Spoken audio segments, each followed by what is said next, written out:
Hi everyone, இன்றைக்கி பன்னீர் வச்சு rose ஃப்ளேவரில் ஒரு பிங்க் ஸ்னோ ஸ்வீட் எப்படி பண்ணுறதுன்னு பார்க்கலாம். அதுக்கு நான் 1 கப் அளவுக்கு பன்னீர் எடுத்திருக்கேன். அதை ஒரு பவுலில் சேர்த்துக்கிறேன். இப்போது இந்த பன்னீரை வந்துட்டு கையில் நல்லா க்ரம்பிள் பண்ணி விட்டுக்கலாம். இப்போது நான் க்ரம்பிள் பண்ண பன்னீரை ஒரு மிக்ஸி ஜாரில் சேர்த்துருக்கேன். அந்த பன்னீர் கூடவே வந்துட்டு ஒரு 3லேருந்து 4 டீஸ்பூன் அளவுக்கு சர்க்கரை சேர்த்துக்கிறேன். 1/2 டீஸ்பூன் அளவுக்கு ரோஸ் எசன்ஸ் சேர்த்துக்கிறேன்.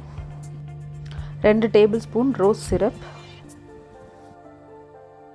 இப்போ இது எல்லாத்தையும் மிக்ஸி ஜாரில் போட்டு ஒரு வாட்டி பிளெண்ட் பண்ணிக்கலாம். ரொம்ப அரைக்க வேண்டாம், ஜஸ்ட் எல்லாம் ஒன்றா கலக்கிறதுக்காக தான் மிக்சியில் சேர்க்குறோம். இப்போ நான் அரைச்ச பன்னீர் கூட வந்துட்டு நான் ஒரு டேபிள் ஸ்பூன் அளவுக்கு பால் பவுடர் சேர்த்துக்கிறேன். பால் பவுடர் வந்து ஆப்ஷனல் தான்.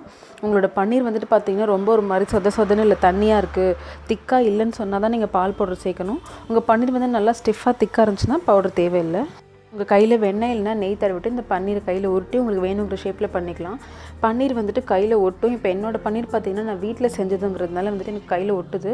நீங்கள் மார்க்கெட்டில் பன்னீர் வாங்கினீங்கன்னு சொன்னால் அது உங்கள் கையில் ஒட்டாது, நல்லா ஸ்டிஃபாக வரும். உங்களுக்கு வேணுங்கிற ஷேப்பில் பண்ணதுக்கப்புறமா 2 மணி நேரம் அதை ஃப்ரீசரில் வைக்கணும்.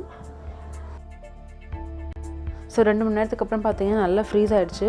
உங்களுக்கு வேணுங்கிற ட்ரை ஃப்ரூட்ஸ் வச்சு நீங்கள் டெக்கரேட் பண்ணிக்கலாம். நான் வந்து எனக்கு பிளாக் ரைஸன் ரொம்ப பிடிக்கும், கருப்பு திராட்சை, அதனால் அதை வச்சு டெக்கரேட் பண்ணியிருக்கேன். இது வந்து ரொம்பவே ஈஸியான ஸ்வீட் ரெசிபி. அடுப்பே பற்ற வைக்காமல் ரொம்ப ஈஸியாக செஞ்சிடலாம். உங்களுக்கு வந்து ரோஸ் ஃப்ளேவர்லாம் ரொம்ப பிடிக்கும்னு சொன்னால் நீங்கள் இந்த ஸ்வீட் கண்டிப்பாக ட்ரை பண்ணலாம். ரொம்பவே நல்லாயிருக்கும். இந்த ஸ்வீட் வந்து பார்த்திங்கன்னா ஃப்ரிட்ஜ்லேயே வச்சுக்கோங்க. இது வந்து 3லேருந்து 4 நாள் வரைக்கும் ஃப்ரிட்ஜில் நல்லாயிருக்கும். நீங்கள் சாப்பிடும்போது மட்டும் வெளியே எடுங்க, அதுக்கப்புறமா திரும்ப எடுத்து ஃப்ரிட்ஜில் வச்சுருங்க.